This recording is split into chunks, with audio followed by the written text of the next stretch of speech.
গরু কুরবানি বন্ধের রাজনীতি করতে গিয়ে এবার চরম বিপাকে বিজেপি সরকার। মুসলিম সম্প্রদায়কে চাপে ফেলতে গিয়ে এবার উল্টে ক্ষোভে ফুঁসছেন হিন্দু ঘোষ ও গরু ব্যবসায়ী সম্প্রদায়ের মানুষজন। রাজ্যের একাধিক জেলায় দেখা দিয়েছে আতঙ্ক, অনিশ্চয়তা আর ক্ষোভের বিস্ফোরণ।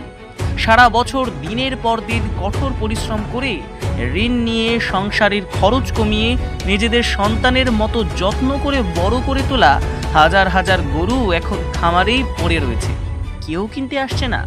বাজারে নেই আগের মতো ভিড়। ব্যবসায়ীদের চোখে মুখে এখন শুধুই হতাশা আর দুশ্চিন্তা। যে গরুগুলোকে ঘিরে এত সারা বছরের আশা, সেই গরুই আজ হয়ে উঠেছে বোঝা। গরু ব্যবসায়ীদের অভিযোগ, কুরবানি নিয়ে লাগাতার রাজনৈতিক উত্তেজনা, কড়াকড়ি আর ভয়ের পরিবেশ তৈরি হওয়ার কারণেই বহু মানুষ এখন গরু কিনতে সাহস পাচ্ছেন না। তার সরাসরি প্রভাব পড়ছে সাধারণ খামারি, ঘোষ ও পশুপালকদের উপর, যারা ধর্ম নয় ব্যবসা আর জীবিকার জন্য গরু পালন করেন। তারাই আজ সবচেয়ে বড় বিপদের মুখে। ক্ষুব্ধ ঘোষ সম্প্রদায়ের একাংশ স্পষ্ট ভাষায় জানিয়েছেন, আমরা হিন্দু, আমরা গরু পালন করি সংসার চালানোর জন্য। আজ সেই গরুই বিক্রি হচ্ছে না। রাজনীতি করে যদি আমাদের পেটে লাথি মারা হয়, তাহলে আমরা চুপ করে বসে থাকবো না। তাদের আরও দাবি, গরু নিয়ে শুধু ভোটের রাজনীতি হচ্ছে, কিন্তু যারা বাস্তবে গরু পালন করে, যাদের সংসার এই ব্যবসার উপর নির্ভর করে, তাদের কথা কেউ ভাবছে না। ব্যাংকের ঋণ, খাবারের খরচ, ঔষধের খরচ সব মিলিয়ে আমরা আজ পথে বসার অবস্থায়। পরিস্থিতি এতটাই উত্তপ্ত যে বহু ব্যবসায়ী প্রকাশ্যে হুঁশিয়ারি দিয়ে বলছেন, যদি সরকার দ্রুত সমাধান না করে, তাহলে হাজার হাজার গরু নিয়ে নবান্ন অভিযান হবে। আমরা রাস্তায় নামবো। আমাদের জীবিকা ধ্বংস করে দিলে আত্মহত্যা করা ছাড়া আর কোনো পথ থাকবে না। একদিকে এই ঘটনাকে কেন্দ্র করে রাজ্যের রাজনৈতিক মহলেও শুরু হয়েছে তীব্র চাপানুতো। বিরোধীদের দাবি, ধর্মীয় আবেগকে সামনে রেখে রাজনৈতিক ফায়দা তুলতে গিয়ে এখন সাধারণ মানুষের জীবন জীবিকায় বিপদের মুখে পড়েছে। প্রশ্ন উঠছে, গরু নিয়ে রাজনীতি করতে গিয়ে কি এবার উল্টে চাপে পড়ল বিজেপি সরকার? যাদের নামে রাজনীতি, সেই গরুকেই ঘিরে আজ কেন পথে বসার আশঙ্কায় হাজার হাজার হিন্দু খামারি?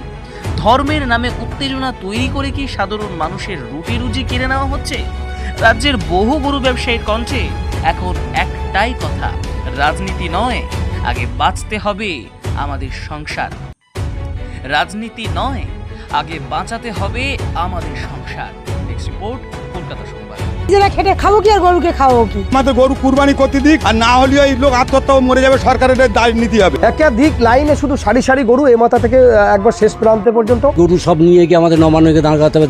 পরে গোমাতাকে খাওয়া যায়, তাহলে 14 বছরের জন্য কিছু তো তোমাদের গোমাতা। এই বিকল্প রাস্তা বার করে দিক, নইলে তো আমাদের মরা ছাড়া কোনো লাইন নেই। এক্ষুনি যে তাহলে হচ্ছে গলায় দড়িতে মরলে ভালো হয়। সরকারকে বলবো এইভাবে না মেরে আমাদের হাতে বিষ তুলে দেখ, আমরা বিষ খাই। আমাদের তো গরু বিক্রি না করলে আমাদের চলবে না, আমরা কি করে খাবো? আমাদের তো ব্যবসায়ী এইটা, দুধ শেষ হবে গরু বিক্রি করবো। গরু নিয়ে তাহলে নবান্ন ছেড়ে দিয়ে আসবো না বেঁধে দিয়ে আসবো। 2 লাখ 2.5 লাখ টাকা বিক্রি করে বউদের গয়না, শ্বশুর বাড়িতে গয়না এনে, ভাইদের গয়না নিয়ে সব বন্ধক দিয়ে এসব গরু বাছুর খেয়ে মানুষ করেছি। এইসব টাকা আমরা কি দেবো? ইন্টারেস্টের টাকা লোয়ার 5 লাখ টাকা, এসব টাকা আমরা কমুনতে দেবো? তাহলে তো আমাদের তো পালাবার ছাড়া আর রাস্তা নেই। আত্মহত্যা করতে হবে। আমার 15 লাখ টাকা দেনা আছে। আমাদের রাস্তায় বসে যেতে হবে। ছেলের আমার পড়াশোনা শেষ হয়ে যাবে, বন্ধ হয়ে যাবে। আমাদের মরণ ছাড়া রাস্তা নেই, গরুগুলো কি করবো আমরা? আমাদের কোনো বিকল্প নেই। ছেলের আমার কান্নার অবস্থা, মা আমার পড়াশোনা। গরু তো বিক্রি হবে না, তাহলে সরকারের সেই ব্যবস্থাটা আগের থেকে তো এই জিনিসটা চালু ছিল না, আমরা তো জানতাম না। তাহলে আমাদের সেই বিকল্প রাস্তা বার করে দিক, নইলে তো আমাদের মরা ছাড়া কোনো লাইন নেই। আমাদের প্রচুর টাকা দেনা আছে, আত্মহত্যার পথেই আমাদের যেতে হবে। সব ইন্টারেস্টে টাকা নেওয়া, আমরা এই ব্যবসার উপরে করে খাই। তাহলে আমাদের